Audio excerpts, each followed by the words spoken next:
Assalamualaikum warahmatullahi wabarakatuh. Saya kira putusan Mahkamah Konstitusi yang membatalkan ambang batas presiden 20% ini tentu menjadi kado terindah bagi seluruh rakyat Indonesia yang baru saja merayakan tahun baru 2025. Kenapa disebut sebagai kado terindah? Karena selama ini ambang batas presiden 20% atau syarat mencalonkan diri sebagai calon presiden dan wakil presiden 20% kini sudah tiada dengan adanya putusan Mahkamah Konstitusi yang menurut saya cukup fenomenal dan sangat dahsyat. Publik mengapresiasi, tepuk tangan, karena Mahkamah Konstitusi sudah dianggap kembali ke jalan yang benar. Ihdinas syiratal mustaqim. Mahkamah Konstitusi, putusan politiknya sudah dianggap mencerminkan kehendak rakyat yang saya kira selama ini memang menghendaki supaya ambang batas presiden 20% itu bisa dihilangkan. Kita tahu bahwa dalam rekam jejak politik sudah sebanyak 30 kali lamanya berbagai pihak mengadukan gugatan kepada Mahkamah Konstitusi, tapi sepanjang 30 kali gugatan itu, Mahkamah Konstitusi menolak dengan begitu banyak argumen. Tapi kali ini memasuki tahun baru 2025, alhamdulillah kita semua rakyat Indonesia sangat pantas untuk merayakan ini semua. Karena ke depan, ambang batas presiden 20% tak lagi menjadi momok yang menakutkan. Ambang batas presiden 20% ini tidak lagi menjadi monster dan tidak lagi menjadi gembok yang membatasi orang-orang hebat, membatasi orang-orang penting, orang-orang yang punya kapasitas, punya kompetensi, punya jam terbang untuk mencalonkan diri sebagai calon presiden dan wakil presiden di masa-masa yang akan datang.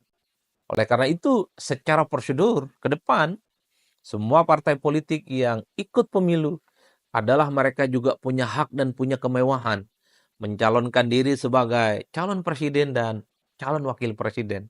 Baik yang diusung itu adalah kader internal mereka atau mengusung pihak lain eksternal partai untuk bertanding. Tapi yang jelas, semua partai politik, baik partai politik besar, partai politik menengah, partai politik kecil, ataupun partai politik yang tidak lolos parlemen, yang bisa ikut pemilu, dia juga berhak dan punya kesempatan dan diperbolehkan oleh undang-undang mengusulkan calon presiden dan wakil presiden. Hebat bukan? Keren bukan putusan Mahkamah Konstitusi kali ini? Itulah yang saya kira secara demokrasi ini sangat layak untuk kita apresiasi. Bahwa semua partai politik yang sejak awal susah payah ikut pemilu, sejak awal melakukan konsolidasi, sejak awal melakukan gerakan-gerakan politik, sepanjang dia bisa ikut pemilu, maka sepanjang itu juga dia punya tiket untuk mencalonkan diri sebagai calon presiden dan wakil presiden. Sesuatu hal yang dalam pemilu-pemilu sebelumnya itu tidak pernah terjadi. Saya kira dua argumen yang cukup rasional kenapa putusan Mahkamah Konstitusi itu sangat layak diapresiasi. Yang pertama, menurut Mahkamah Konstitusi, ambang batas presiden 20% itu mengebiri hak konstitusional partai politik. Coba Anda bayangkan, partai politik susah payah ikut pemilu, tapi dia tidak berhak untuk mencalonkan presiden dan wakil presiden gara-gara presidensial threshold 20%. Dolim bukan? Jahat bukan? Kemudian yang kedua argumennya, dengan adanya ambang batas presiden 20%, menu politik calon presiden dan wakil presiden itu hanya sangat terbatas. Kalau kita mengacu pada pertandingan pilpres sebelum-sebelumnya, hanya ada dua calon gara-gara ambang batas presiden 20%. Dengan adanya putusan Mahkamah Konstitusi di mana presiden threshold itu tidak lagi ada di Indonesia, maka ke depan idealnya akan begitu banyak orang-orang penting, orang-orang hebat, punya kapasitas dan kemampuan, punya kesempatan untuk bertanding. Supaya di pilpres-pilpres yang akan datang, kita tidak akan melihat wajah yang itu-itu saja, lu lagi yang ikut pertandingan pilpres. Itu secara prosedur demokrasi dan politik sangat layak untuk diapresiasi. Ke depan tentu saja tantangannya adalah apakah setelah kemewahan bagi semua partai politik mencalonkan diri, calon presiden dan wakil presiden, ini akan digunakan kesempatan yang baik ini bagi partai untuk mencalonkan sebagai calon presiden ataupun wakil presiden. Tantangannya ada di partai politik. Apakah berani ketua umum partai, sekjen-sekjen partai, elit-elit partai, itu mencalonkan diri sebagai calon presiden dan calon wakil presiden. Kita dengar selama ini, partai-partai politik ini kan mengeluh, menuduh bahwa ambang batas presiden itu dolim dan sangat jahat karena dibatasi tidak bisa bertanding. Nah, setelah putusan Mahkamah Konstitusi, kado indah tahun 2025, mestinya semua partai politik itu mencalonkan diri untuk menjadi calon presiden dan wakil presiden. Jadi tak ada cerita bagi partai-partai ke depan, ngeluh-ngeluh, curhat-curhat, mengutuk kanan kiri dan seterusnya dan seterusnya. Persoalan tidak bisa maju sebagai kandidat di Pilpres. Ini adalah waktu yang saya kira bisa dimaksimalkan 5 tahun yang akan datang bagi seluruh partai politik mencari sosok-sosok penting, baik kader internal ataupun eksternal, dimajukan sebagai salah satu kontestan yang dia juga punya kesempatan, bukan hanya berkompetisi, tapi juga punya kesempatan untuk menang di Pilpres. Partai-partai seperti Gerindra, PDIP, kemudian Golkar, kemudian Demokrat, kemudian PKB, kemudian Nasdem, PKS, P3, kemudian Hanura, kemudian PSI, ada Perindo, ada Partai Umat, ada Partai Gelora, dan seterusnya dan seterusnya. Di 2029 kalau kita mengacu pada putusan Mahkamah Konstitusi, boleh mencalonkan diri untuk memajukan calon presiden dan wakil presiden. Itulah yang kemudian ditantang oleh rakyat Indonesia. Berani tidak partai-partai ini mencalonkan jagoan mereka untuk bertanding di Pilpres. Tapi saya menduga kesempatan ini tidak akan mungkin akan dimaksimalkan oleh partai politik memajukan kader mereka. Karena kalau kita menghitung satu persatu, partai politik itu kan penyakit utamanya adalah mereka itu gagal memproduksi kader-kader penting di negara ini untuk disodorkan sebagai salah satu kontestan. Setelah tak lagi ada gembok soal ambang batas presiden, mestinya partai politik itu berbenah, mulai memikirkan bagaimana ada kader internal mereka yang di-profiling, dipermak perilaku dan tingkah politik mereka. Sehingga ketika siap dimajukan dalam kontestasi di Pilpres, dia kemudian siap bersaing dan sangat potensial memenangkan pertarungan. Saya kira di situ konteksnya. Tentu sambil lalu kita akan menunggu apa reaksi dari DPR, apa reaksi dari pemerintah terkait dengan putusan Mahkamah Konstitusi yang saya kira dalam banyak hal ini akan mengusik kepentingan politik oligarki. Putusan Mahkamah Konstitusi ini harus diakui sangat merugikan partai-partai politik yang cenderung ingin menghegemoni supaya kontestasi di Pilpres itu hanya terjadi satu ataupun dua poros.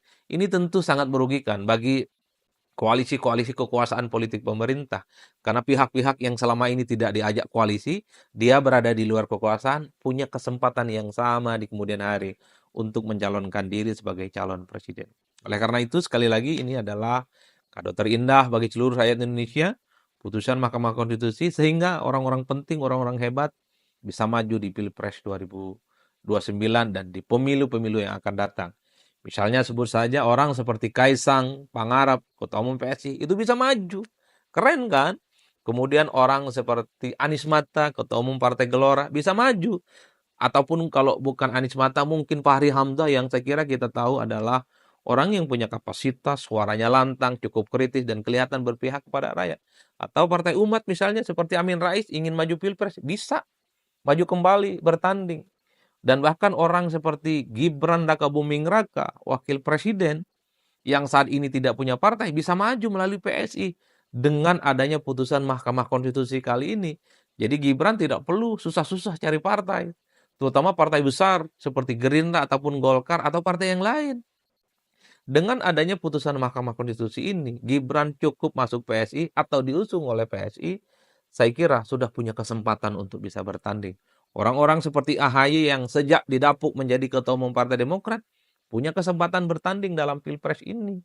Orang-orang misalnya seperti Presiden PKS Ahmad Sayhu juga punya kesempatan maju di sini. Orang seperti Ahok, orang seperti Anies, cukup dia dekat dengan salah satu partai tertentu, dapat tiket maju, dia bisa bertanding di Pilpres. Kan keren. Apa yang kemudian salah dengan demokrasi yang cukup hebat dan cukup mantap yang seperti ini?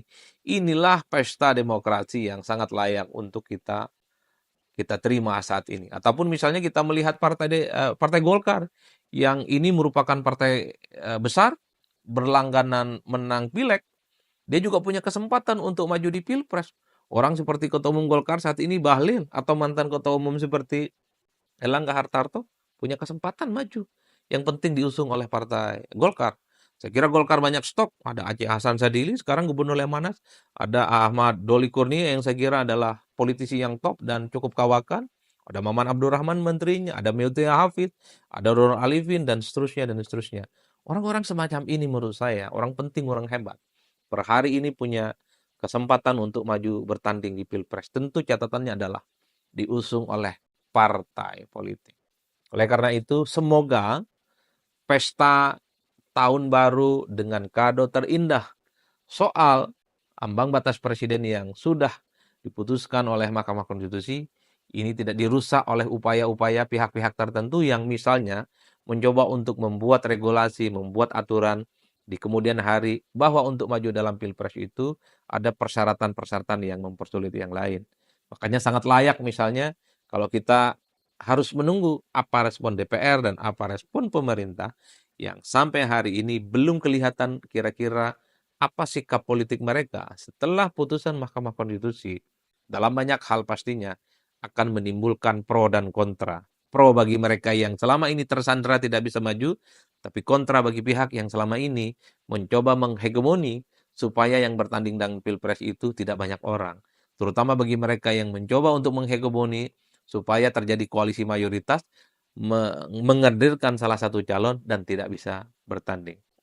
Ala kulihal di atas segala-galanya, mari kita simak bagaimana dinamika politik ke depan setelah Mahkamah Konstitusi membatalkan ambang batas presiden 20%. Ini adalah kesempatan yang sangat langka dan sangat luar biasa.